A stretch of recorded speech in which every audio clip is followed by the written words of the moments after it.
कि हम लोग आज फिर से जो है डेली की तरह ज्ञान बिंदु जीएस एकेडमी यानी कि रोशन आनंद सर की जो 15 मॉडल प्रैक्टिस सेट वाली वॉल्यूम 1 की जो बुक है उसका आज हम लोग जो है सेट 4 का डिस्कशन करने वाले हैं।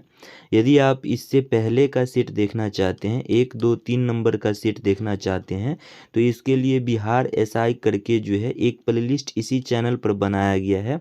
उस प्लेलिस्ट में सारा का सारा इस मॉडल प्रैक्टिस सेट का वीडियो डाला जाएगा, तो उस प्लेलिस्ट में जाकर के जो है आप वीडियो को देख सकते हैं।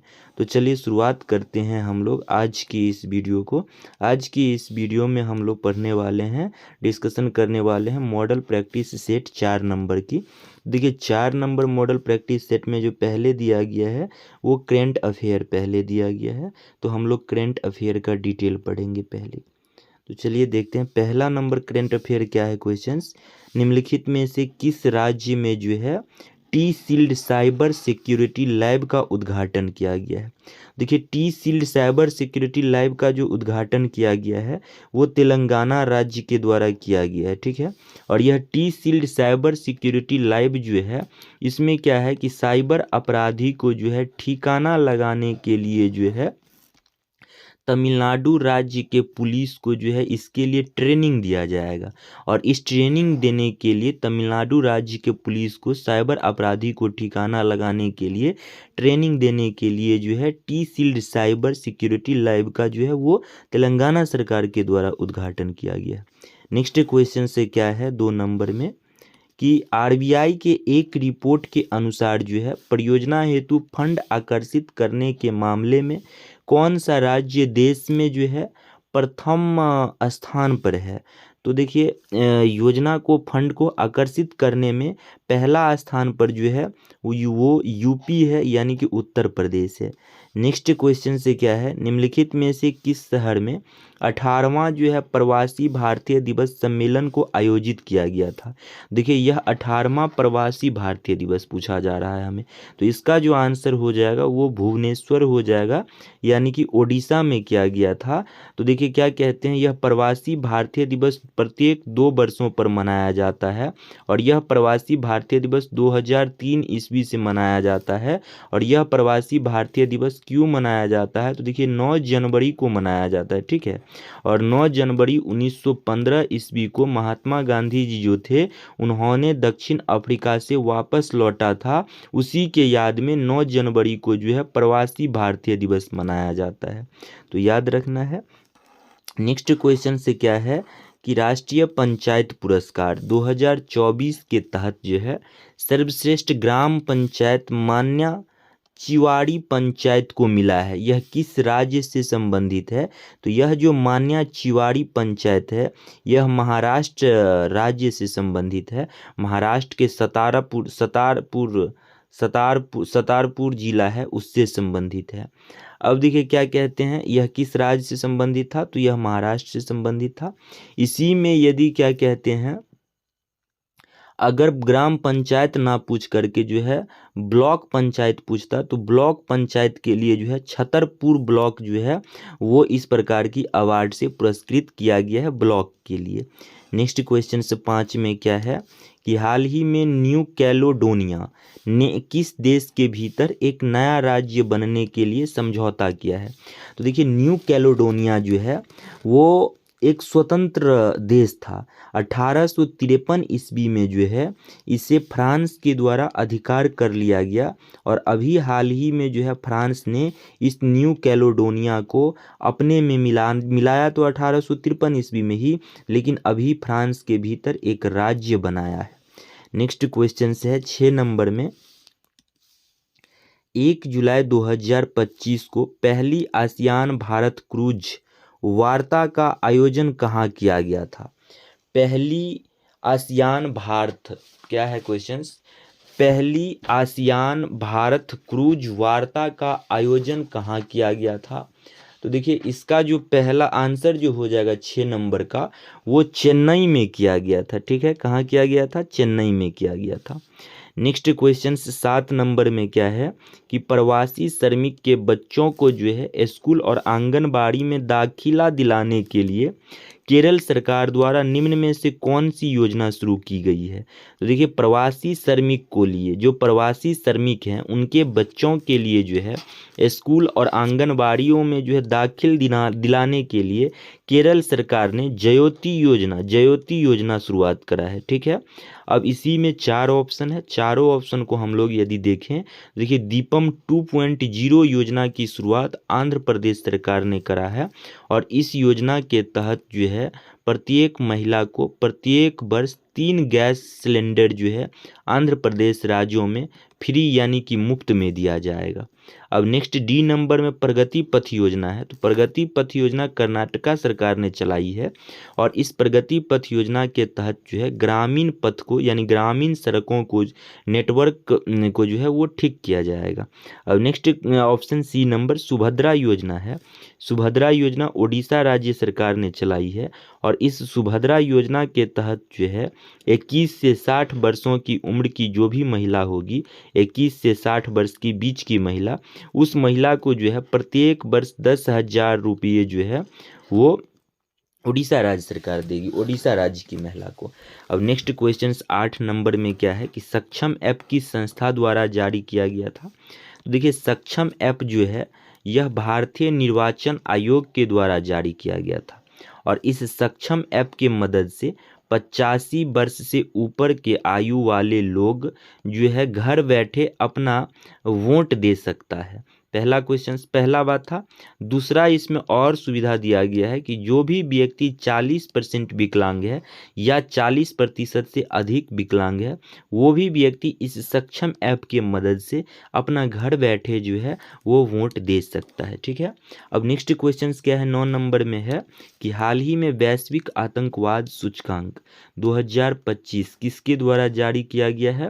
तो यह वैश्विक आतंकवाद सूचकांक जो है institute of economics and peace के द्वारा जारी किया गया है। नेक्स्ट क्वेश्चन 10 नंबर में है कि हाल ही में इंदिरा गांधी परमाणु अनुसंधान केंद्र, इंदिरा गांधी परमाणु अनुसंधान केंद्र जो है कलपक्कम परमाणु अनुसंधान केंद्र के नाम से भी जाना जाता है और इसकी स्थापना तमिलनाडु में 1971 ईस्वी में किया गया था।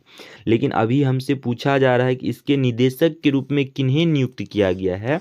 तो इनके निदेशक के रूप में जो है इंदिरा गांधी परमाणु अनुसंधान के निदेशक के रूप में जो है चंद्रशेखर गौरीनाथ करहाडकर को नियुक्त किया गया है। 11 नंबर क्वेश्चन में है हाल ही में पैरालंपिक खेलों में 2 स्वर्ण पदक जीतने वाली पहली भारतीय महिला कौन बनी है?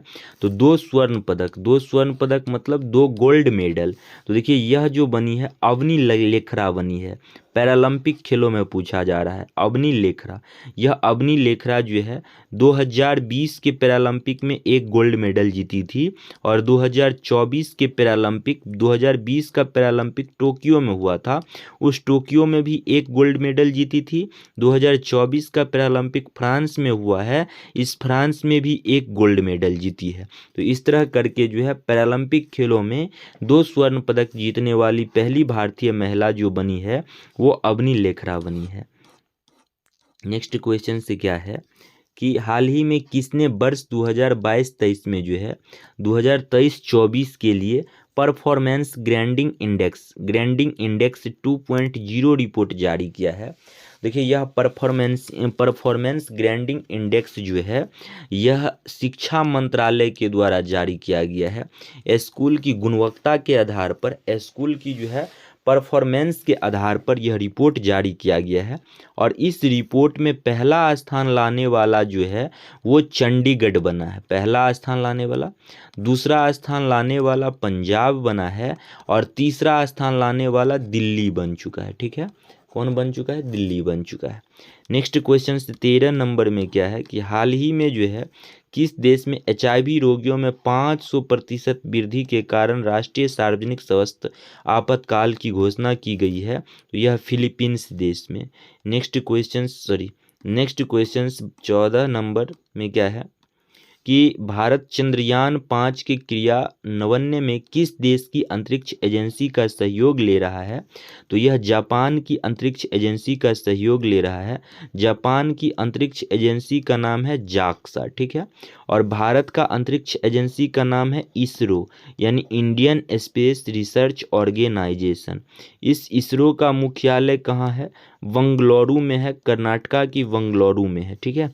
नेक्स्ट क्वेश्चन से 15 नंबर में क्या है कि हाल ही में किस नदी की सफाई एवं उसकी जैव विविधता बढ़ाने के लिए गंभीर रूप से लुप्त प्राय रेड क्राउन्ड रुफ्ड टर्टल को जो है नदी में पुनः लाया गया है। तो इस प्रकार की टर्टल यानी कछुआ को गंगा नदी में फिर से लाया गया है। नेक्स्ट क्वेश्चन क्या है कि 16 नंबर में है कि 21 जून 2025 को मनाया गया अंतर्राष्ट्रीय योग दिवस।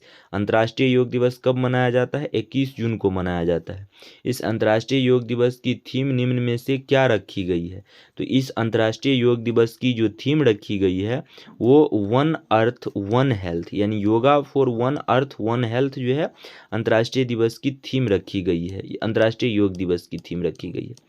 नेक्स्ट क्वेश्चन से क्या है कि निम्नलिखित में से किन दो देशों में जो है वर्ष 2026 का आईसीसी पुरुष T20 विश्व कप का आयोजन किया जाएगा?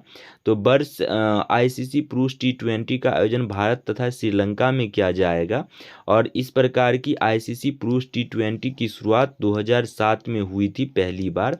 और क्या कहते हैं, आईसीसी पुरुष T20 की जो है वो प्रत्येक वर्ष आयोजन नहीं किया जाता है, 2 वर्षों पर आयोजन किया जाता है एक बार। ठीक है। नेक्स्ट क्वेश्चन क्या है? नेक्स्ट क्वेश्चन है यहाँ कि निम्नलिखित में से किस देश की महिला कबड्डी टीम ने एशियाई महिला कबड्डी चैंपियनशिप 2025 का खिताब जीती है? तो यह भारत की जो है खिताब जीत चुकी है और ईरान जो है इस प्रकार इस खिताब को हार चुका है। ईरान खिताब को हारा है और भारत क्या करा है? खिताब को जीता है। ठीक है। नेक्स्ट क्वेश्चन क्या है कि अक्टूबर 2024 में आए तूफान दाना से प्रभावित क्षेत्र कौन रहा है? तो इस प्रकार की तूफान का जो नाम रखा गया है वह किस देश ने रखा है? तो कतर देश ने रखा है, पूछा जाता है एग्जामों में। और क्या कहते हैं, इस प्रकार का जो तूफान आया था, दाना नाम का जो तूफान आया था, वो किन राज्यों के बीच जो है किन राज्य को प्रभावित किया है? तो उड़ीसा और पश्चिम बंगाल राज्य को जो है यह प्रभावित किया है। नेक्स्ट क्वेश्चन 20 नंबर में हाल ही में आयोजित 12वीं पुरुष एशियाई कप हॉकी चैंपियनशिप 2025 का शुभंकर कौन बना है? तो यह चांद बना है। और 12वीं पुरुष एशियाई कप हॉकी चैंपियनशिप का आयोजन किस राज्य में हुआ है? तो बिहार में ही हुआ है, बिहार के राजगीर में हुआ है। ठीक है। नेक्स्ट क्वेश्चन क्या है कि मुख्यमंत्री प्रतिज्ञा योजना में स्नातक पास युवा को इंटर्नशिप के लिए कितनी राशि दी जाएगी? तो इंटर्नशिप के लिए जो है 6000 राशि दी जाएगी और इस इंटर्नशिप में भाग लेने के लिए युवा का आयु कितना होना चाहिए? तो 21 वर्ष से लेके 28 वर्ष के आसपास होनी चाहिए। नेक्स्ट क्वेश्चन क्या है? हल की आकृति वाले मिट्टी के खिलौने सिंधु सभ्यता के किस पुरास्थल से प्राप्त हुए हैं? तो यह बनवाली से प्राप्त हुए हैं। किससे प्राप्त हुए हैं? बनवाली से प्राप्त हुए हैं। बनवाली जो है हड़प्पा सभ्यता का स्थल है। यह कहाँ है? तो यह हरियाणा में है। लोथल भी हड़प्पा सभ्यता का ही स्थल है और यह कहाँ है? तो यह गुजरात में है। क्या कहते हैं, कालीबंगा हड़प्पा सभ्यता का स्थल है और यह राजस्थान में है। और इस राजस्थान में कालीबंगा से जो है जूते हुए खेत का साक्ष्य मिला है, जूते हुए खेत का साक्ष्य मिला है। और यह चंदहुद्रो भी हड़प्पा सभ्यता का ही स्थल है जो यह पाकिस्तान में स्थित है। ठीक है। और लोथल जो है यह गुजरात में है। यहाँ जो है सिंधु सभ्यता का बंदरगाह भी मिला है, सिंधु सभ्यता का बंदरगाह भी और उसके बाद ईरान को पुराना नाम फारस था, तो फारस का यहाँ क्या मिला है? मोहर मिला है। अब फारस के मोहर मिला है, इससे अनुमान लगाया जाता है कि भारत और ईरान के बीच व्यापार होता था। तो लोथल एकमात्र ऐसा सिंधु सभ्यता जगह था जहाँ व्यापार भी होता था, विदेशों का व्यापार होता था। नेक्स्ट क्वेश्चन में क्या है कि यहाँ देखिए, इधर जो है राजा का नाम दिया गया है और इधर जो है उसका उपाधि दिया गया है। तो देखिए, अशोक के बारे में जाना जाए तो अशोक का जो उपाधि था वो अशोक के अधिकतम अभिलेख में लिखा गया था देव नाम प्रियदर्शी, तो इसका 2 नंबर हो जाएगा। चंद्रगुप्त द्वितीय का जो उपाधि था वो विक्रमादित्य का उपाधि था। कुमारगुप्त प्रथम का जो उपाधि था वह क्या था, महेंद्रदित्य का उपाधि था। समुद्रगुप्त का जो उपाधि था वह अश्वमेघ पराक्रम की उपाधि था। ठीक है, याद रखना है। नेक्स्ट क्वेश्चन 24 नंबर में क्या है कि निम्नलिखित में से किस पुर्तगाली वायसराय ने कोचिन की जगह गोवा को राजधानी बनाया था। तो देखिए नीना डी कुन्हा जो आया था वो 1900 कब 29 ईस्वी में भारत आया था पुर्तगाली वायसराय बनकर, और गोवा को राजधानी यह कब बना दिया, 1930 ईस्वी में बना दिया। तो इस क्वेश्चन का आंसर डी हो जाएगा। लेकिन इसी में अगर हमसे पूछते कि पुर्तगाली वायसराय भारत कब बनकर आया, पहला पुर्तगाली वायसराय भारत में कौन बना, तो पहला पुर्तगाली वायसराय भारत में जो बन के आया था वह फ्रांसिस्को डी अल्मुडा था, और यह फ्रांसिस्को डी अल्मुडा 1505 ईस्वी में आया था और 1509 ईस्वी तक पुर्तगाली वायसराय भारत में बना रहा। 1509 ईस्वी के बाद जो है 1509 ईस्वी से बनाया गया 1929 ईस्वी तक अल्फांसो डी अल्बुकर्क को। किसे बनाया गया, अल्फांसो डी अल्बुकर्क को। तो पुर्तगालियों का वास्तविक संस्थापक भारत में किसे माना जाता है, तो अल्फांसो डी अल्बुकर्क को ही माना जाता है। नेक्स्ट क्वेश्चन 25 नंबर में क्या है, तो देखिए 25 नंबर में बक्सर के युद्ध के समय दिल्ली का शासक कौन था। देखिए बक्सर का युद्ध सबसे पहले आपको जानना होगा कि कब हुआ था, तो 1764 ईस्वी में हुआ था, और यह बक्सर के युद्ध से पहले प्लासी का युद्ध हुआ था, वो 1757 ईस्वी में हुआ था। अब देखिए बक्सर का युद्ध जो हुआ था वो दो बीच हुआ था। दो बीच में पहला था तिलगुट सेना। तिलगुट सेना का अर्थ क्या था, तिलगुट सेना मतलब 3 गुटों की सेना थी जो भारतीय था, और दूसरा क्या कहते हैं, ब्रिटिश ईस्ट इंडिया की कंपनी की सेना थी। ब्रिटिश ईस्ट इंडिया की कंपनी की सेना, ब्रिटिश ईस्ट इंडिया की कंपनी की ओर से सेनापति जो था वो हेक्टर मुनरो था। ठीक है, और दूसरा तिलगुट सेना जो था यह, इस तिलगुट सेना में कौन कौन था, तो इस तिलगुट सेना में क्या कहते हैं, बंगाल का जो नवाब था मीर कासिम, उस मीर कासिम का भी सेना था। उसके बाद क्या कहते हैं, पहला सेना हो गया। दूसरा सेना इसमें अवध का जो नवाब सुजाउद्दौला था उसका भी सेना था। तीसरा इसमें मुगल सम्राट का भी सेना था, शाह आलम द्वितीय। इस समय जो राजा था मुगल सम्राट का वह कौन था, शाह आलम द्वितीय था। तो इन तीनों का सेना जो था वो एक था। ठीक है, इन तीनों का सेना एक हुआ था मिलकर, और कंपनी की ओर से हेक्टर मुनरो जो है वो सेनापति का जो है वो रोल निभा रहा था। और इन दोनों के बीच जो है युद्ध हुआ, बक्सर का युद्ध 1764 ईस्वी में बिहार के बक्सर में। लेकिन क्या कहते हैं, तिलगुट सेना की हार हुई और ईस्ट इंडिया कंपनी की सेनापति की जीत हुई। लेकिन यहाँ क्वेश्चंस क्या पूछा जा रहा है कि बक्सर के युद्ध के समय दिल्ली का शासक कौन था, तो दिल्ली का शासक शाह आलम द्वितीय था। नेक्स्ट क्वेश्चन 26 नंबर में, द्वितीय अफीम युद्ध 1856 में हुआ और 1860 ईस्वी तक चला था। इसमें ब्रिटेन और फ्रांस एक साथ था। उसके बाद दूसरा गुट इसमें चीन था। ठीक ना, ब्रिटेन तथा फ्रांस एक साथ था और दूसरा गुट कौन था, इसमें चीन था। तो चीन के विरुद्ध यह सेना लड़ा गया था। और द्वितीय अफीम युद्ध हुआ ना ये, और पहला अफीम युद्ध भी जो हुआ था वह पहला अफीम युद्ध भी ब्रिटेन और चीन के बीच ही लड़ा गया था। ठीक है, अब 27 नंबर क्वेश्चन में क्या है कि पानीपत का तृतीय युद्ध में मराठों को पराजित किया था। तो देखिए मराठों को पानीपत का तृतीय युद्ध जो हुआ था वो 1761 ईस्वी में हुआ। अहमद शाह अब्दावली और मराठों के बीच हुआ था। अहमद शाह अब्दावली अफगान के थे। ठीक है, तो अफगान के थे। पानीपत के तृतीय युद्ध में मराठों को पराजित किया था किसने, तो अफगान ने पराजित किया था। यानी किसने पराजित किया था, तो अहमद शाह अब्दावली ने मराठों को पराजित किया था। याद रखना है, पानीपत का पहला युद्ध जो हुआ था वो 1726 ईस्वी में। पानीपत का दूसरा युद्ध जो हुआ था वो 1726 नहीं, 1526 ईस्वी में हुआ था पानीपत का पहला युद्ध 1526 में, दूसरा युद्ध 1556 ईस्वी में हुआ था और तीसरा युद्ध 1761 ईस्वी में हुआ था। ठीक है, तो इस तरह याद रखनी है। पहला युद्ध जो हुआ था वो बाबर और हेमू के बीच हुआ था, जिसमें हेमू की क्या हुआ था, हार हुआ था। दूसरा युद्ध किसके बीच हुआ था, तो अकबर और क्या कहते हैं, अकबर और अकबर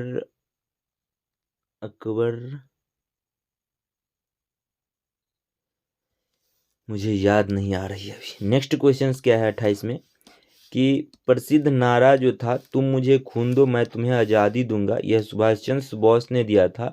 लेकिन यह सुभाष चंद्र बोस ने कहाँ दिया था, तो ये सुभाष चंद्र बोस जो है मलाया में दिया था। ठीक है, कहाँ दिया था, मलाया में दिया था। नेक्स्ट क्वेश्चन क्या है, किस घटना ने अमेरिका को द्वितीय विश्व युद्ध में शामिल किया था। तो देखिए, द्वितीय विश्व युद्ध जो चला था वो 1939 में शुरुआत हुआ था और 1945 ईस्वी में जाकर समाप्त हुआ था। लेकिन पूछा जा रहा अमेरिका को द्वितीय विश्व युद्ध में शामिल कर दिया किस घटना ने। तो अमेरिका को द्वितीय विश्व युद्ध में जो शामिल किया वो पर्ल हार्बर पर जापानी सैनिकों ने हमला किया। इसी वजह से जो है अमेरिका ने द्वितीय विश्व युद्ध में भाग लिया। पर्ल हार्बर जो था यह हवाई द्वीप पर था और यह एक नौसैनिक अड्डा था। कौन किस प्रकार का अड्डा था, नौसैनिक अड्डा था। और यह नौसैनिक अड्डा किसका था, यूएसए का था, अमेरिका का था। इस पर जापान ने हमला किया और जापान हमला किया, इसी वजह से अमेरिका जो था वो द्वितीय विश्व युद्ध में शामिल हुआ। और शामिल होने के बाद 6 अगस्त और एक और 9 अगस्त 6 अगस्त और 9 अगस्त इन दोनों दिन जो है जापान की यहाँ 6 अगस्त को हिरोशिमा पर और क्या कहते हैं जापान के नागासाकी नाम के शहर पर, नागासाकी, और 1945 ही होगा। 6 अगस्त 1945 और 9 अगस्त 1945 को यूएसए ने जापान की हिरोशिमा पर और नागासाकी पर क्या करा, परमाणु बम जो है वो फोड़ा। ठीक है, तो याद रखना है। और यह पर्ल हार्बर किस द्वीप पर था, तो यह पर्ल हार्बर जो था हवाई द्वीप पर था। और किस प्रकार का अड्डा था, तो नौसैनिक का अड्डा था। किस देश का अड्डा था, तो यूएसए का अड्डा था। किसने हमला किया, तो जापान ने हमला किया। नेक्स्ट क्वेश्चन, प्रथम विश्व युद्ध कब शुरू हुआ। प्रथम विश्व युद्ध जो शुरू हुआ था वो 1914 में शुरू हुआ। खत्म कब हुआ, 1918 में खत्म हुआ। क्यों शुरुआत हुआ था प्रथम विश्व युद्ध, क्योंकि देखिए ऑस्ट्रिया का राजकुमार फर्डिनेंड था, उसकी हत्या सिरेजोवा में किया गया था। यही प्रथम विश्व युद्ध का तत्कालीन कारण था। नेक्स्ट क्वेश्चन, लेनिन का उत्तराधिकार कौन था, तो लेनिन का उत्तराधिकार स्टालिन था। लेनिन कौन था, तो देखिए 1917 ईस्वी में जो बोल्शेविक क्रांति हुआ था, तो बोल्शेविक क्रांति के बाद यूएसएसआर यानी कि रूस में, यूएसएसआर यानी कि रूस जो था, उस रूस में जो है लेनिन के नेतृत्व में सरकार बनी थी। याद रखना है। नेक्स्ट क्वेश्चन 32 नंबर में क्या है कि उष्मागति का द्वितीय नियम निम्न में से किसने दिया था, तो उष्मागति का द्वितीय नियम लॉर्ड केल्विन ने दिया था। और उष्मागति का 3 नियम है, एक तो शून्यवा नियम है पहला, उसके बाद दूसरा है पहला नियम और तीसरा है दूसरा नियम। ठीक है, तो शून्यवा नियम जो है यह तापमान को परिभाषित करता है और दूसरा पहला नियम जो है यह ऊष्मा को परिभाषित करता है। और पहला नियम ही किस पर आधारित है, ऊर्जा संरक्षण के सिद्धांत पर, ऊर्जा संरक्षण के सिद्धांत पर क्या है, आधारित है। ऊर्जा संरक्षण का अर्थ क्या हो जाएगा, न तो ऊर्जा की उत्पत्ति की जा सकती है और ना ही ऊर्जा को नष्ट की जा सकती है, ऊर्जा को एक रूप से दूसरे रूप में स्थानांतरित की जाती है। ठीक है, तो याद रखना है। नेक्स्ट क्वेश्चन क्या है 33 नंबर में कि उष्मागतिकी का प्रथम नियम आधारित है, किस पर आधारित है। अभी हम लोगों ने पढ़ा कि उष्मागतिकी का जो प्रथम नियम है वो ऊर्जा के संरक्षण के सिद्धांत पर क्या है, आधारित है। नेक्स्ट क्वेश्चन 34 नंबर में क्या है कि जब ध्वनि तरंग एक माध्यम से दूसरे माध्यम में जाती है तो वह राशि जो अपरिवर्तित रहती है वह कौन सी है। अपरिवर्तित मतलब चेंज नहीं होती है, तो वह आवृत्ति जो है, ध्वनि जब एक तरंग से एक माध्यम से दूसरे माध्यम में जाती है फिर भी आवृत्ति जो है वो चेंज नहीं होता है। तरंगदैर्घ्य बदल जाता है, चाल भी बदल जाता है, आयाम भी बदल जाता है, लेकिन आवृत्ति नहीं बदलता है। ठीक है, याद रखना है। अब देखिए ध्वनि तरंग ना, हाँ। नेक्स्ट क्वेश्चन 35 नंबर में क्या है, अपचाई मतलब स्टेप डाउन। ट्रांसफार्मर। देखिए ट्रांसफार्मर जो है, ट्रांसफार्मर का तो कार्य ही क्या है, वोल्टेज को अप करना और वोल्टेज को लो करना, यानी निम्न वोल्टेज को हाई वोल्टेज में बदलना और हाई वोल्टेज को लो वोल्टेज में बदलना। अब इसी के आधार पर ट्रांसफार्मर जो होता है वो दो प्रकार का होता है। एक होता है स्टेप अप ट्रांसफार्मर। क्या होता है? Step up transformer. दूसरा होता है स्टेप डाउन ट्रांसफार्मर।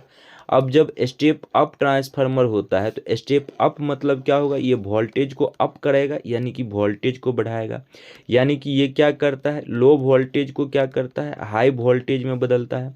लेकिन स्टेप डाउन ट्रांसफार्मर, अब डाउन का अर्थ क्या होगा, ये डाउन करेगा, मतलब हाई रहा होगा पहले से वोल्टेज, हाई वोल्टेज को क्या कर रहा है, लो वोल्टेज में बदल रहा है, स्टेप डाउन ट्रांसफार्मर। अब देखिए एक बात और याद रखनी है कि ट्रांसफार्मर जो कार्य करता है वो एसी करंट पर ही कार्य करता है, डीसी पर क्या करता है, कार्य नहीं करता है। ठीक है, और ट्रांसफार्मर का एक ही कार्य है, वो वोल्टेज को बढ़ाएगा और बढ़ा हुआ वोल्टेज को घटाएगा। ठीक है, अब ट्रांसफार्मर दो प्रकार के, स्टेप अप स्टेप डाउन। अब स्टेप अप मतलब वोल्टेज को अप कर रहा है, बढ़ा रहा है, यानी लो वोल्टेज को हाई वोल्टेज में। स्टेप डाउन ट्रांसफार्मर मतलब वोल्टेज को लो कर रहा है, यानी हाई वोल्टेज को क्या कर रहा है, लो वोल्टेज में कर रहा है। पहली बार हमसे क्वेश्चंस में क्या पूछा जा रहा है कि स्टेप डाउन ट्रांसफार्मर में कौन सी राशि घटती है, तो स्टेप डाउन ट्रांसफार्मर में यहाँ क्या हो रहा है, वोल्टेज घट रही है ना, तो इसका आंसर क्या हो जाएगा, वोल्टेज हो जाएगा। अब यहाँ वोल्टेज घटती है, इसका मतलब क्या हो जाएगा, करंट जो है वो बढ़ जाएगी। उसके बाद स्टेप अप ट्रांसफार्मर में क्या है, वोल्टेज बढ़ रहा है, तो यहाँ करंट क्या हो जाएगा, यहाँ करंट कम हो जाएगा, यह भी बात याद रखना है। नेक्स्ट क्वेश्चंस क्या है, चुंबक की ध्रुव प्रबलता का मात्रक क्या है, तो चुंबक की ध्रुव प्रबलता का जो मात्रक है वो एम्पियर मीटर है। चुंबकीय फ्लक्स, चुंबकीय फ्लक्स जो होता है, चुंबकीय फ्लक्स का जो मात्रक है ना, चुंबकीय फ्लक्स, उसका ऐसा मात्रक क्या है, वेबर है। उसके बाद चुंबकीय फ्लक्स के बाद क्या होता है, चुंबकीय फ्लक्स हो गया ना, उसके बाद चुंबकीय क्षेत्र, चुंबकीय क्षेत्र का ऐसा मात्रक क्या है, चुंबकीय फ्लक्स का ऐसा मात्रक हो गया, चुंबकीय क्षेत्र का ऐसा मात्रक टेस्ला है। ठीक है, तो ये तीनों ऐसा मात्रक याद रखनी है। नेक्स्ट क्वेश्चन, निम्नलिखित में से कौन सी जो है वो अदिश राशि है। देखिए अदिश राशि किसे कहते हैं, दो प्रकार की राशियाँ होती है, एक तो अदिश और दूसरा सदिश राशि। तो देखिए सदिश राशि वैसा राशि होता है जिसके लिए क्या होता है कि परिमाण और दिशा जिसमें दोनों होता है, परिमाण भी और दिशा दोनों होता है, वो राशियां सदिश राशि कहलाती है। अदिश राशि में केवल क्या होता है, परिमाण होता है, मैग्नीट्यूड होता है। ठीक है, तो अब देखिए इसमें क्या होगा कि वेग सदिश राशि है, इसमें परिमाण भी है और दिशा भी है।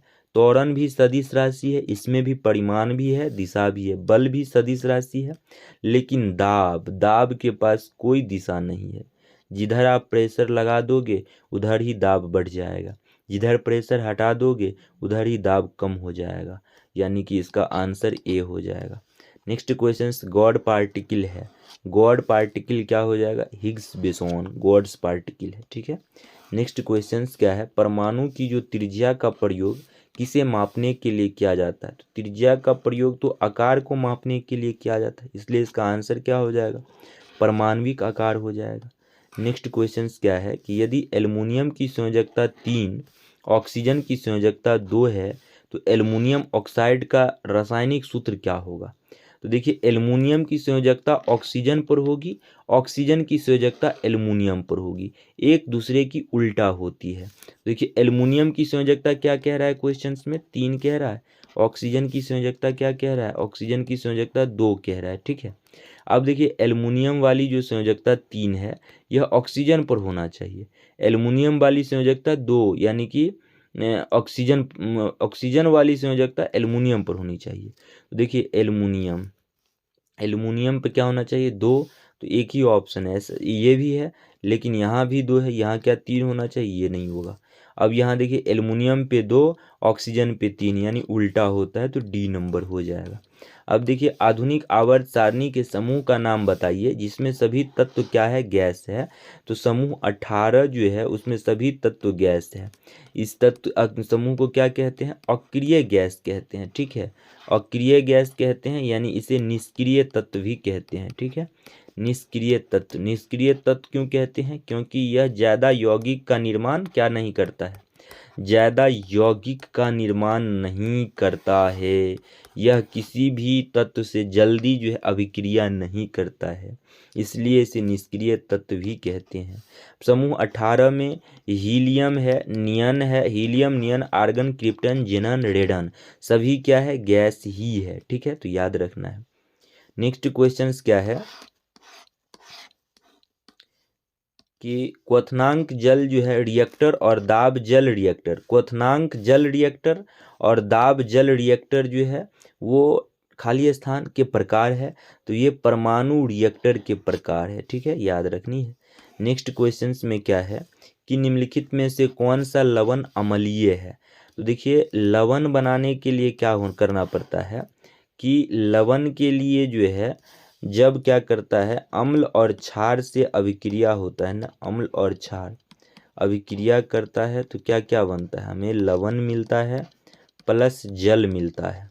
ठीक है, लेकिन यहाँ क्या है कि लवण अम्लीय, यानी वैसा लवण जो अम्लीय हो। तो अम्लीय लवण बनाने के लिए आपका अम्ल किस प्रकार का होना चाहिए? प्रबल अम्ल होना चाहिए।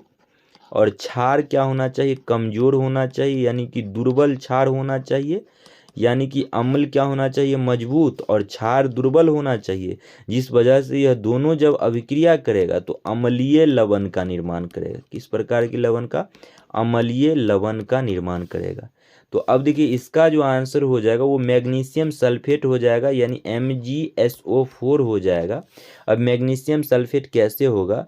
तो देखिए, परवल अम्ल यह H2SO4 है प्लस दुर्बल क्षार MgOH2, यह दोनों जब अभिक्रिया करता है तो MgSO4 का निर्माण करता है। और यह जो H2SO4 है यह अम्ल है, और यह किस प्रकार का अम्ल है? तो प्रबल अम्ल है, यानी कि यह मजबूत अम्ल है। ठीक है, और यह भी क्या है? क्षार है, लेकिन यह किस प्रकार का क्षार है? तो यह कमजोर क्षार है, यानी कमजोर क्षार और मजबूत अम्ल जब अभिक्रिया करेगा तो क्षार की प्राकृतिक को खत्म करके अम्ल की प्राकृतिक को दिखेगा। इसलिए MgSO4 लवण है, लेकिन ये अम्लीय लवण है, क्योंकि ये जो मजबूत अम्ल और कमजोर क्षार के मिलने से बना है। ठीक है, तो याद रखना है। नेक्स्ट क्वेश्चन, ब्लीचिंग पाउडर की प्राकृतिक क्या है? तो इसकी जो प्राकृतिक है वो ऑक्सीकरण अभिकर्मक है, और ब्लीचिंग पाउडर का जो फॉर्मूला होता है वो CaOCl2 होता है। ठीक है, ब्लीचिंग पाउडर का प्रयोग कीटनाशक को खत्म करने में, बाढ़ की पानी को साफ करने में भी प्रयोग किया जाता है। निम्नलिखित में से कौन सा जो है वो त्रिपरमाणुक अणु है? त्रिपरमाणुक अणु मतलब 3 परमाणु के मिलने से बना है। ऑक्सीजन 2 परमाणु, हाइड्रोजन 2 परमाणु, नाइट्रोजन 2 परमाणु, लेकिन ओजोन O3 यानी कि 3 परमाणु के मिलने से बना है। ए नंबर आंसर हो जाएगा। अनिषेक जनन क्रिया में क्या होता है? तो अनिषेक जनन मतलब अलैंगिक क्रिया, अलैंगिक प्रजनन। अब अलैंगिक प्रजनन में क्या होता है? बिना निषेचन का अंडा का निर्माण होना, यानी क्या हो जाएगा आंसर? बिना निषेचन के अंडे में विदलन होना, यानी बिना निषेचन के अंडा में भ्रूण होना। ठीक है, नेक्स्ट क्वेश्चन 47 नंबर में क्या है कि अभी कथन दिया गया है ए में, ओ रक्त वाले व्यक्ति को यूनिवर्सल प्राप्तकर्ता माना जाता है। तो नहीं, ओ रक्त वाले व्यक्ति को यूनिवर्सल प्राप्तकर्ता नहीं माना जाता है। AB रक्त वाले को यूनिवर्सल प्राप्तकर्ता माना जाता है। यूनिवर्सल प्राप्तकर्ता का अर्थ क्या होता है कि यह किसी भी व्यक्ति से ब्लड ले सकता है। A वाले ग्रुप से भी ब्लड ले सकता है, B वाले ग्रुप से भी ले सकता है, और AB तो खुद ही है तो AB से भी ले सकता है, और O वाले ग्रुप से भी, यानी किसी भी व्यक्ति से ब्लड लेना प्राप्त यूनिवर्सल प्राप्तकर्ता कहलाएगा। तो AB ग्रुप वाले व्यक्ति यूनिवर्सल प्राप्तकर्ता होता है। अब O वाले जो व्यक्ति होता है, O ब्लड ग्रुप वाले व्यक्ति, ये यूनिवर्सल डोनर होता है। मतलब यूनिवर्सल डोनर का अर्थ क्या होता है कि इसमें एंटीजन नहीं होता है। O में क्या होता है? एंटीजन। A और B 2 प्रकार का जो एंटीजन होता है यह एंटीजन नहीं होता है। जब यह एंटीजन नहीं होता है तो यह किसी को भी ब्लड दे सकता है। ओ ब्लड वाला ग्रुप जो है, ओ ब्लड ग्रुप वाला जो ब्लड होता है वो किसी भी व्यक्ति को बिना जांच किए, बिना टेस्ट किए आप दे सकते हैं। ठीक है, तो याद रखना क्यों दे सकते हैं, क्योंकि उसमें एंटीजन जो दो प्रकार का ए और बी दो प्रकार का जो एंटीजन होता है, ये एंटीजन ओ में नहीं पाया जाता है। और ए बी सभी का ब्लड ले सकता है। क्यों ले सकता है, क्योंकि ए बी में दोनों एंटीजन पाया जाता है, ए और बी दोनों एंटीजन जो है वो पाया जाता है, इसलिए सभी का ले सकता है। ठीक है, तो याद रखना है इसका आंसर हो जाएगा ए गलत है लेकिन आर सही है। ठीक है, नेक्स्ट क्वेश्चन में क्या है कि ऑक्सीश्वसन संपन्न होता है। ऑक्सीश्वसन तो माइटोकॉन्ड्रिया में संपन्न होता है और ऑक्सीश्वसन की वजह से ग्लूकोज की एक अणु जब क्या करता है, ऑक्सीकरण करता है ग्लूकोज का एक अणु, तो उससे क्या होता है 38 एटीपी का निर्माण होता है। यानी 38 एटीपी 38 क्या कहते हैं ऊर्जा का निर्माण होता है ग्लूकोज के एक अणु के ऑक्सीकरण से। तो ग्लूकोज का C6H12O6 होता है प्लस यहाँ 6O2 हो जाएगा। अब अभिक्रिया कराएंगे तो 6 कार्बन डाइऑक्साइड प्लस 6 जल, उसके बाद क्या हो जाएगा 38 एटीपी का निर्माण करेगा। ठीक है, तो कुछ इस तरह होता है ऑक्सीश्वसन की रिएक्शन। ठीक है, याद रखना है। और यह रिएक्शन पूर्ण कहाँ होता है, माइटोकॉन्ड्रिया में होता है। नेक्स्ट क्वेश्चन 49 नंबर में क्या है कि मनुष्य में निश्वसित अथवा श्वासोच्छ्वास वायु में ऑक्सीजन होती है लगभग कितनी।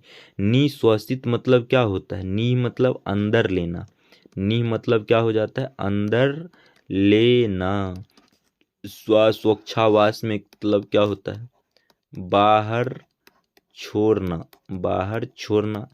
अब देखिए जब हम अंदर लेते हैं तो नाइट्रोजन कितना लेते हैं 79% के आसपास लेते हैं ना, शायद 79%। उसके बाद ऑक्सीजन कितना लेते हैं, ऑक्सीजन हम कितना लेते हैं, ऑक्सीजन 21% लेते हैं। उसके बाद कितना हुआ 80, 70, 20, 90 और 10 100, सॉरी 78% नाइट्रोजन लेते हैं। उसके बाद क्या हुआ कि कार्बन डाइऑक्साइड जो लेते हैं वो 0.03% लेते हैं। ठीक है, अब बाकी का और गैस लेते हैं, लेकिन श्वासोच्छ्वास में जब हम बाहर छोड़ते हैं तो नाइट्रोजन तो जितना लेते हैं उतना छोड़ दिए, लेकिन ऑक्सीजन 21% लिए हैं, लेकिन छोड़ेंगे कितना, ऑक्सीजन छोड़ेंगे 17%। कार्बन डाइऑक्साइड 0.03% लिए हैं, लेकिन छोड़ेंगे कितना, कार्बन डाइऑक्साइड छोड़ेंगे 4%। तो ये याद रखनी है। ठीक है, लेकिन क्वेश्चंस पूछ रहा ऑक्सीजन होती है लगभग, तो इस ऑप्शन के अनुसार 17% हो जाएगा। नेक्स्ट क्वेश्चन क्या है कि 50 नंबर में मानव शरीर में मूत्र बहाव के रास्ते में आने वाले अंग का सही अनुक्रम निम्नलिखित में से कौन सा है। देखिए मूत्र का निर्माण कहाँ होता है, वृक्क में होता है। और वृक्क से मूत्र कहाँ जाता है, मूत्रवाहिनी में जाता है। मूत्रवाहिनी से मूत्राशय में जाता है। मूत्राशय से मूत्र मार्ग होकर यह मूत्र बाहर निकल जाता है। तो यह भी याद रखनी है। नेक्स्ट क्वेश्चन निम्न में से कौन सा जो है एक उभयलिंगी फूल के बारे में सही है।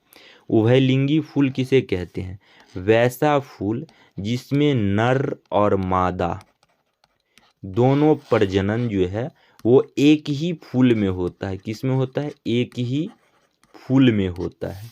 नर का अंग क्या होता है, पुंकेश्वर, पुंकेश्वर यानी यह किसका अंग है, मेल, नर का अंग है। फीमेल यानी मादा का अंग कौन है, फीमेल, अंग अंडप है। यानी एक ही पुष्प में क्या होना चाहिए, पुंकेश्वर भी और अंडप भी। उनमें पुंकेश्वर और अंडप दोनों क्या होना चाहिए, मौजूद होते हैं एक ही पुष्प में। उसे क्या कहते हैं, उभयलिंगी फूल कहते हैं। इस प्रकार की फूल का एग्जाम्पल आपका हो जाएगा सरसों का फूल, एग्जाम में कई बार पूछा गया है। गुलाब का फूल उभयलिंगी का ही हो जाएगा। उभयलिंगी का ही लिली का फूल हो जाएगा। उभयलिंगी का ही टमाटर का फूल हो जाएगा। उभयलिंगी का ही आम का फूल हो जाएगा। उभयलिंगी का ही और क्या हो जाएगा, सूरजमुखी का फूल हो जाएगा। यह भी कई बार पूछा गया है, सूरजमुखी किस प्रकार का है फूल, सूरजमुखी का हो जाएगा। ठीक है, तो याद रखना है। नेक्स्ट क्वेश्चंस क्या है, यहाँ सूची मिलान करने के लिए है। पर रहित कीड़ा जो है सिल्वर फिश उड़ान रहित फिश पक्षी कीवी, अंग रहित रेंगने वाला सांप, अंग रहित मछली हो जाएगा। ठीक है, नेक्स्ट क्वेश्चन क्या है, हर्लिंगम खेल मैदान में कौन सा खेल खेला जाता है? पोलो खेल खेला जाता है और यह खेल कहाँ है? लंदन में।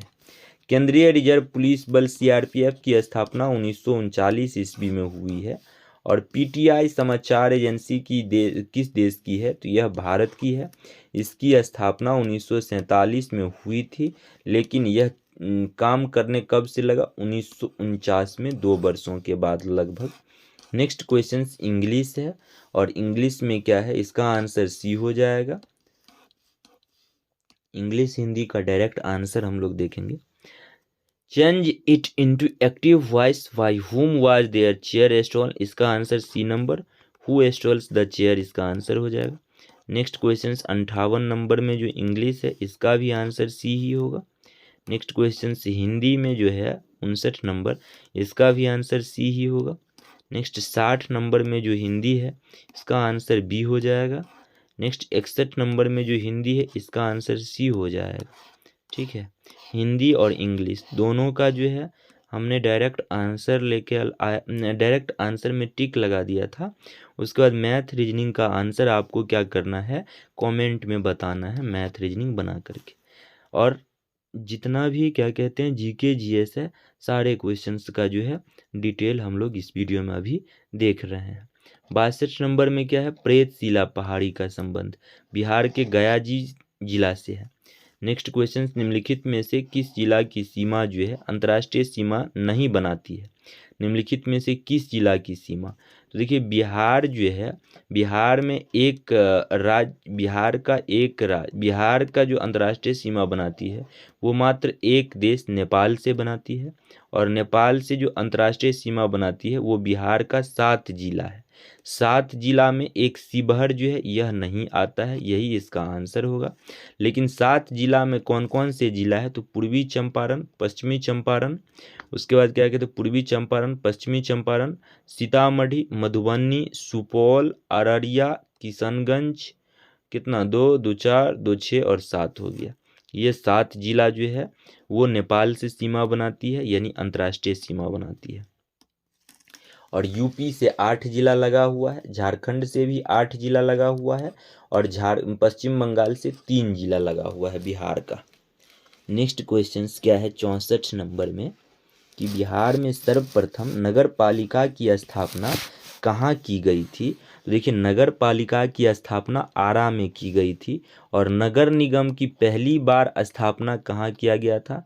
नगर निगम का पटना में किया गया था। ठीक है, अब आरा में नगर पालिका का जो सुप्रीम होता है वो कौन होता है? तो नगर पालिका का सुप्रीम जो कहलाता है वो अध्यक्ष यानी कि चेयरमैन कहलाता है, लेकिन नगर निगम का जो सुप्रीमो होता है वो क्या कहलाता है? नगर निगम का जो मेन होता है वो कहलाता है मेयर। ठीक है, तो याद रखना है।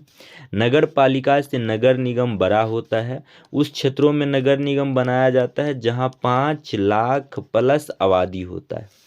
नगर पालिका वहां बनाया जाता है जहां 5 लाख के भीतर आबादी होता है। ठीक है, तो याद रखनी है। नेक्स्ट क्वेश्चन क्या है कि निम्नलिखित में से कौन आरबीआई का जो है वो मात्रात्मक ऋण नियंत्रण उपकरण नहीं है? तो ये बैंक दर जो है ये ऋण नियंत्रण करता है, रेपो दर भी नियंत्रण करता है, रिवर्स रेपो दर भी नियंत्रण करता है, लेकिन मार्जिन आवश्यकताएं जो है यह नियंत्रण नहीं करता है। ठीक है, वर्तमान में क्या है कि कितनी कंपनी को महारत्न की दर्जा प्राप्त है? तो वर्तमान में 14 कंपनियों की महारत्न की दर्जा प्राप्त है, और 26 कंपनी को जो है नवरत्न की दर्जा प्राप्त है।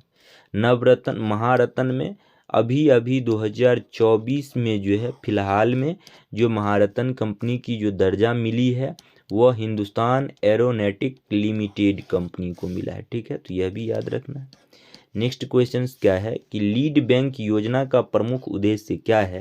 इसका प्रमुख उद्देश्य है प्रत्येक बैंक सघन विकास बैंक के लिए पृथक पृथक जिलों को अपनाएं। नेक्स्ट क्वेश्चन 68 नंबर में क्या है कि विशेष आहरण अधिकार एसडीआर में निम्नलिखित में से कौन सी मुद्रा शामिल नहीं है। तो एसडीआर जो है ये अंतर्राष्ट्रीय मुद्रा कोष यानी आईएमएफ का जो है ये मुद्रा है। इसमें भारतीय रुपया को जो है वो शामिल नहीं किया गया है। ठीक है, नेक्स्ट क्वेश्चन क्या है कि लक्षित सार्वजनिक वितरण प्रणाली में जो है शुरुआत किस वर्ष हुई थी। तो 1997 में इसकी शुरुआत हुई थी। ऑपरेशन फ्लड, इसे श्वेत क्रांति के नाम से भी जाना जाता है। श्वेत क्रांति का जनक किसे माना जाता है। वर्गीज कुरियन को माना जाता है। वर्गीज कुरियन को माना जाता है, याद रखना है। अब इसका संबंध किससे है, तो दुग्ध उत्पादन से है। नेक्स्ट क्वेश्चन क्या है 71 नंबर में, कौन सी नदी जो है कर्क रेखा को 2 बार पार करती है। तो कर्क रेखा को माही नदी 2 बार पार करती है। और इस माही नदी का उद्गम कहाँ है, तो यह माही नदी का उद्गम एमपी में है। और एमपी गुजरात होते हुए ये खंभात की खाड़ी में गिर जाती है। तो देखिए माही नदी एक बार तो मध्य प्रदेश में काटती है और दूसरी बात कहाँ काटती है, गुजरात में काटती है। तो ये कर्क रेखा था। विषुवत रेखा को 2 बार काटती है, उस नदी का क्या नाम है, तो उसका नाम है क्या कहते हैं, कांगो। कांगो, ठीक है। और ये तो विषुवत रेखा को 2 बार काटने वाली नदियां थी। किस रेखा को, विषुवत। उसके नीचे मकर रेखा है। मकर रेखा को काटने वाली 2 बार जो नदी काटती है वो कौन सी नदी है, लिम्पिपो। लिम्पिपो, ठीक है। तो कर्क रेखा को 2 बार जो नदी काटती है वो माही, विषुवत रेखा को जो 2 बार नदी काटती है कांगो, मकर रेखा को जो 2 बार नदी काटती है लिम्पिपो। नेक्स्ट क्वेश्चन क्या है, निम्नलिखित राज्य में से कौन सा राज्य नेपाल से अपनी सीमा नहीं बनाती है। तो देखिए नेपाल से भारत का सबसे लंबी सीमा बनाने वाला राज्य बिहार ही है। ठीक है, पहला बात। दूसरा बात, कौन सा राज्य सीमा नहीं बनाती है, तो हो क्या जाएगा इसका, सिक्किम बनाती है। उत्तराखंड बनाती है क्या, उत्तराखंड भी बनाती है। पश्चिम बंगाल नहीं बनाती है। असम बनाती है क्या, सॉरी 1 मिनट रुको देख लेता हूँ, कंफ्यूज हो गया हूँ। 72,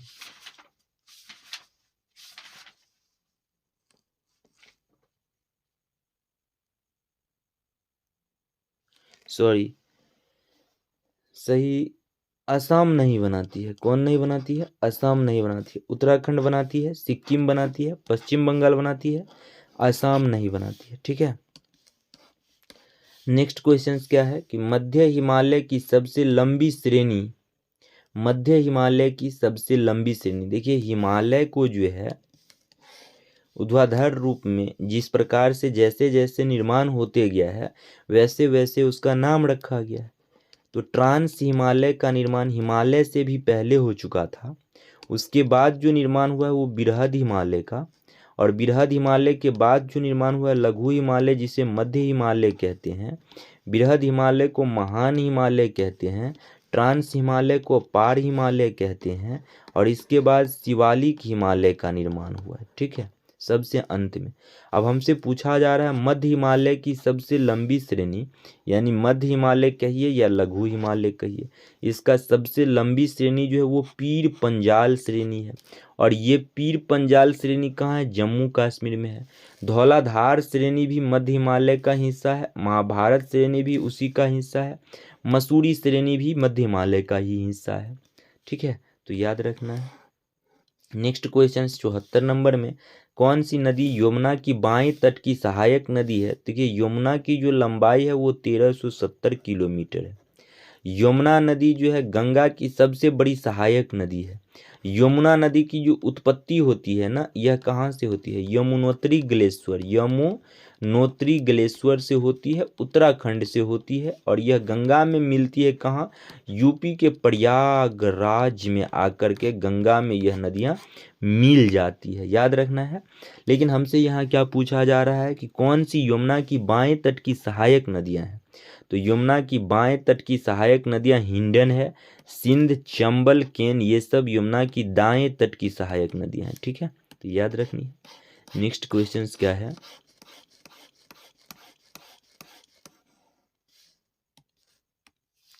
नेक्स्ट क्वेश्चन है किस मृदा यानी कि किस मिट्टी का प्रयोग मकान निर्माण के प्रयोग में आने वाले ईंट के निर्माण में किया जाता है।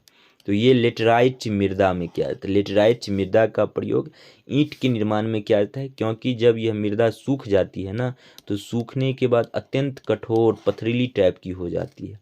इस मृदा में खेती जो होता है वो चाय का खेती होता है, कहवा चाय कहवा कॉफ़ी की खेती होता है इसमें, ठीक है। इस प्रकार की मृदा सबसे अत्यधिक कहाँ है, तो महाराष्ट्र राज्य में है। काली मृदा में जो है कपास की खेती होती है, ठीक है। नेक्स्ट क्वेश्चन, भारत में जो है उष्णकटिबंध सदाबहार वनस्पति का विकास नहीं हुआ है। तो कहाँ नहीं हुआ है, पश्चिमी घाट के पूर्वी ढाल पर नहीं हुआ है, ठीक है, याद रखना है। पश्चिमी घाट के पश्चिमी ढाल पर हुआ है, अंडमान निकोबार द्वीप समूह में भी हुआ है, उत्तरी पूर्वी क्षेत्र की पहाड़ी पर भी हुआ है, केरल में भी हुआ है, ठीक है, लेकिन पूर्वी ढाल पर पश्चिमी घाट में नहीं हुआ है। नेक्स्ट क्वेश्चन क्या था कि निम्नलिखित में से कौन सा युग्म सुमेलित है। इसमें जो है यहाँ ABCD ऑप्शन में जो दिया गया है यह किस प्रकार की खेती का नाम है पता है, स्थानांतरित खेती। स्थानांतरित खेती क्या होता है कि वैसा क्षेत्र जहाँ क्या है वनस्पतियाँ अत्यधिक है, पेड़ पौधे अत्यधिक है, उस पेड़ पौधे को काट कर जला दिया जाता है, जलाकर उसी मिट्टी में मिला दिया जाता है, मिलाने के बाद उस मिट्टी पर खेती करने लग जाता है, और जब तक वह फर्टिलाइज रहता है तब तक खेती किया जाता है। जब उसकी उर्वरक क्षमता खत्म हो जाती है, वहाँ से फिर चलकर दूसरे जगह जाकर फिर से वहाँ काट कर फिर से राख मिला दिया जाता है मिट्टी में और खेती किया जाता है। इस प्रकार की क्षेत्र को स्थानांतरित कृषि कहते हैं। देखिए यहाँ क्या है कि स्थानांतरित कृषि को अलग अलग राज्य में जो है अलग अलग नाम से जाना जाता है। उत्तर पूर्वी जो राज्य है, उत्तर पूर्वी राज्य, इस उत्तर पूर्वी राज्य में स्थानांतरित कृषि को झूम कृषि के नाम से जाना जाता है। पोडू में जो है आंध्र प्रदेश में पोंडू के नाम से जाना जाता है। पश्चिम घाट में कुमारी के नाम से जाना जाता है। पामलू में मणिपुर के नाम से जाना जाता है। पामा डाबी के नाम से जो है स्थानांतरित कृषि को ओडिशा में जाना जाता है, ठीक है, तो याद रखना है। नेक्स्ट क्वेश्चन क्या है कि प्रमुख तांबा उत्पादक क्षेत्र मलाज खंड किस राज्य में अवस्थित है। तो ये मध्य प्रदेश के बालाघाट राज्य में बालाघाट में अवस्थित है। नेक्स्ट क्वेश्चन क्या है कि किस लौह इस्पात संयंत्र को जो है जल विद्युत की प्राप्ति हीराकुंड परियोजना से होती है। देखिए हीराकुंड परियोजना किस राज्य में स्थित है, ओडिशा में स्थित है, पहली बात। दूसरी बात यह महानदी पर स्थित है, ठीक है।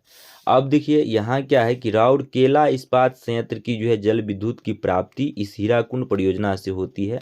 यह भी कहाँ है, यह जर्मनी के सहयोग से बना है, और यह है कहाँ, तो यह भी ओडिशा राज्य में ही है, ठीक है। उसके बाद दुर्गापुर इस्पात संयंत्र, यह ब्रिटेन की सहयोग से बना है और यह वेस्ट बंगाल में है, बोकारो झारखंड में स्थित है, ठीक है, तो याद रखना है। सर ये क्या निकल गया। नेक्स्ट क्वेश्चन क्या है कि कौन सी जो है भूकंपीय तरंग केवल ठोस भाग में ही गमन कर सकती है। तो एस तरंग जो है यह ठोस भाग में ही गमन करती है, जब यह द्रव में जाती है तो ये लुप्त हो जाती है, ठीक है, तो याद रखना है। नेक्स्ट क्वेश्चन क्या है कि पृथ्वी की सतह का वह भाग जिस पर भूकंपीय तरंगों को सर्वप्रथम रिकॉर्ड किया जाता है। तो देखिए एक तो उद्गम केंद्र होता है। उद्गम केंद्र पर क्या होता है कि जब वैसा क्षेत्र जहाँ क्या होता है भूकंप की उत्पत्ति होता है उसे उद्गम केंद्र या तो भूकंप मूल कहते हैं। भूकंप मूल पर भी भूकंप की उत्पत्ति होता है। अधिकेंद्र क्या होता है, अधिकेंद्र वैसा क्षेत्र जहाँ क्या होता है भूकंप को पहली बार सर्वप्रथम रिकॉर्ड किया जाता है, यानी अधिकेंद्र हो जाएगा इसका आंसर। अब उद्गम केंद्र के जस्ट ऊपर क्या होता है, अधिकेंद्र होता है। उद्गम केंद्र के 90 डिग्री कोण पर क्या होता है, अधिकेंद्र होता है। दो बात याद रखना है, एक उद्गम केंद्र और उद्गम केंद्र के ऊपर 90 डिग्री की कोण बनाती है, वहां अधिकेंद्र होता है, ठीक है। नेक्स्ट क्वेश्चन क्या है कि निम्नलिखित स्थलाकृति में से किसे अंडे की टोकरी की स्थलाकृति भी कहते हैं? तो हिमोड टीला को अंडे की जो है वो टोकरी की स्थलाकृति कहते हैं। नेक्स्ट क्वेश्चन, निम्नलिखित में से किसका निर्माण पंचायती राज व्यवस्था के तहत हुआ है? तो पंचायती राज व्यवस्था के तहत ग्राम पंचायत की हुई है। नेक्स्ट क्वेश्चन, 84 में भारतीय संविधान की संविधान सभा द्वारा अंगीकृत कब किया गया था? तो अंगीकृत तो 26 नवंबर 1949 को ही कर लिया गया था, लेकिन पूर्ण रूप से जो संविधान लागू हुआ था वो 26 जनवरी 1950 ईस्वी को हुआ था। ठीक है, लेकिन इस क्वेश्चन का आंसर बी हो जाएगा, क्योंकि यहाँ अंगीकृत का बात किया जा रहा है, तो कुछ जो है वो 26 नवंबर 1949 ईस्वी को कर लिया गया था। ठीक है, याद रखना है।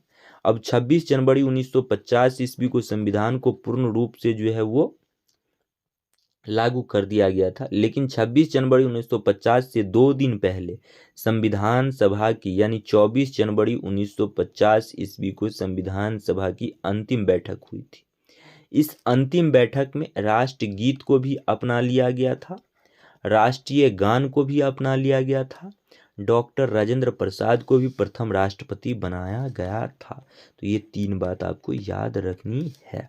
नेक्स्ट क्वेश्चन क्या है कि भारतीय संविधान की 10वीं अनुसूची का संबंध किससे है? तो 10वीं अनुसूची का संबंध दल बदल विरोधी कानून से है। इस कानून को क्या कहते हैं? 52वां संविधान संशोधन 1985 ईस्वी के द्वारा राजीव गांधी की सरकार में जोड़ा गया था। सूचना का अधिकार अधिनियम कब से लागू हुआ है? तो 12 अक्टूबर 2005 से यह लागू हुआ है। ठीक है, याद रखना है। नेक्स्ट क्वेश्चन क्या है कि निम्नलिखित में से किस अनुच्छेद में जो है पाकिस्तान से भारत आए लोगों के लिए नागरिकता के अधिकार का उल्लेख है? तो ये आर्टिकल 6 में है। नागरिकता का उल्लेख भारतीय संविधान के भाग 2 में अनुच्छेद 5 से लेकर 11 तक प्रावधान किया गया है। ठीक है, तो याद रखनी है।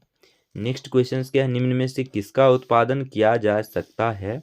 इसका आंसर विधान परिषद हो जाएगा। उत्सादन, उत्सादन मतलब क्या? खत्म किया जा सकता है। तो आर्टिकल जो है 169 के तहत भारत का जो संसद है ना, ये संसद किसी भी राज्य में विधान परिषद का गठन भी कर सकता है, सृजन भी कर सकता है, और इसी आर्टिकल 169 के तहत यही संसद क्या कर सकता है? खत्म भी कर सकता है।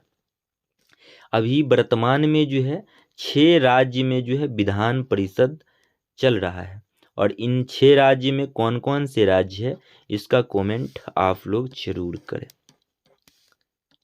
नेक्स्ट क्वेश्चन क्या है? निम्नलिखित में से किस अनुच्छेद में भारत का संविधान जो है अस्पृश्यता मतलब छुआछूत और किसी भी रूप से इसके व्यवहार को समाप्त करता है? आर्टिकल क्या हो जाएगा? 17 में यह बात कही गई है। ठीक है, नेक्स्ट क्वेश्चन 90 नंबर में क्या है? संविधान की 8वीं अनुसूची में कौन सी भाषा वर्ष 2003 में जोड़ी गई है? देखिए, यहाँ से 2-3 बातें याद रखनी है। क्या याद रखनी है?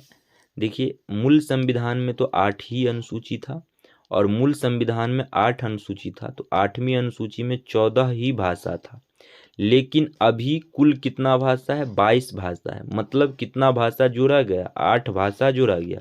इन 8 भाषा को 3 बार संशोधन करके जोड़ा गया। पहला संशोधन 21वां संविधान संशोधन 1969 ईस्वी में हुआ था। उसके बाद दूसरा इसमें जो संशोधन हुआ था 8वां अनुसूची में, वो कब हुआ था? 71वां संविधान संशोधन 1992 ईस्वी में हुआ था, और 92वां संविधान संशोधन 2003 ईस्वी में हुआ था। पहली बार जब संशोधन हुआ था 8वीं अनुसूची में, तो इसमें एक ही भाषा सिंध भाषा को जोड़ा गया था। उसके बाद मणिपुर इसमें 71वां में जोड़ा गया था, मणिपुर को जोड़ा गया था, मणिपुर नेपाली को जोड़ा गया था, और कोंकणी को जोड़ा गया था। उसके बाद इसमें 2003 में 4 को मैथिली को जोड़ा गया था, बोडो को जोड़ा गया था, डोगरी को जोड़ा गया था, और संथाली को जोड़ा गया था। ठीक है, तो इस तरह अभी जो है 8वीं अनुसूची में टोटल 22 भाषा है। ठीक है, याद रखना है। क्वेश्चंस में पूछा जा रहा है 8वीं अनुसूची में कौन सी भाषा वर्ष 2003 में जोड़ी गई? कौन सी भाषा? तो 8वीं 2003 में 4 भाषा जोड़ी गई थी। एक मैथिली, बोडो, डोगरी, संथाली। अब ऑप्शन में देखिए ना, मैथिली है, बोडो है, मैथिली भी नहीं है, बोडो भी नहीं है, डोगरी भी नहीं है, संथाली है, यानी ऑप्शन क्या हो जाएगा, डी हो जाएगा। अब यहाँ से क्या है कि मैथ और रीजनिंग का क्वेश्चन है, तो मैथ और रीजनिंग को आप लोग खुद से बनाइए और बनाने के बाद कमेंट में ज़रूर जवाब दें, ताकि इससे आपका प्रैक्टिस बने। ठीक है, देखिए 91 नंबर का क्वेश्चन है, 92 का ये रहा, 93 का रीजनिंग है, 94 में भी रीजनिंग है, उसके बाद क्या है 95 में भी रीजनिंग है, 96 में भी मैथ है, सॉरी 97 में मैथ है, 98 में भी मैथ है, 99 में भी क्या है मैथ है, और 100 नंबर क्वेश्चंस में भी मैथ है। इन मैथ और रीजनिंग के क्वेश्चंस का जवाब आप लोग कमेंट में दें। ठीक है, हम लोग फिर डिस्कस करते हैं नेक्स्ट सेट को, सेट नंबर 5 को अगले वीडियो में।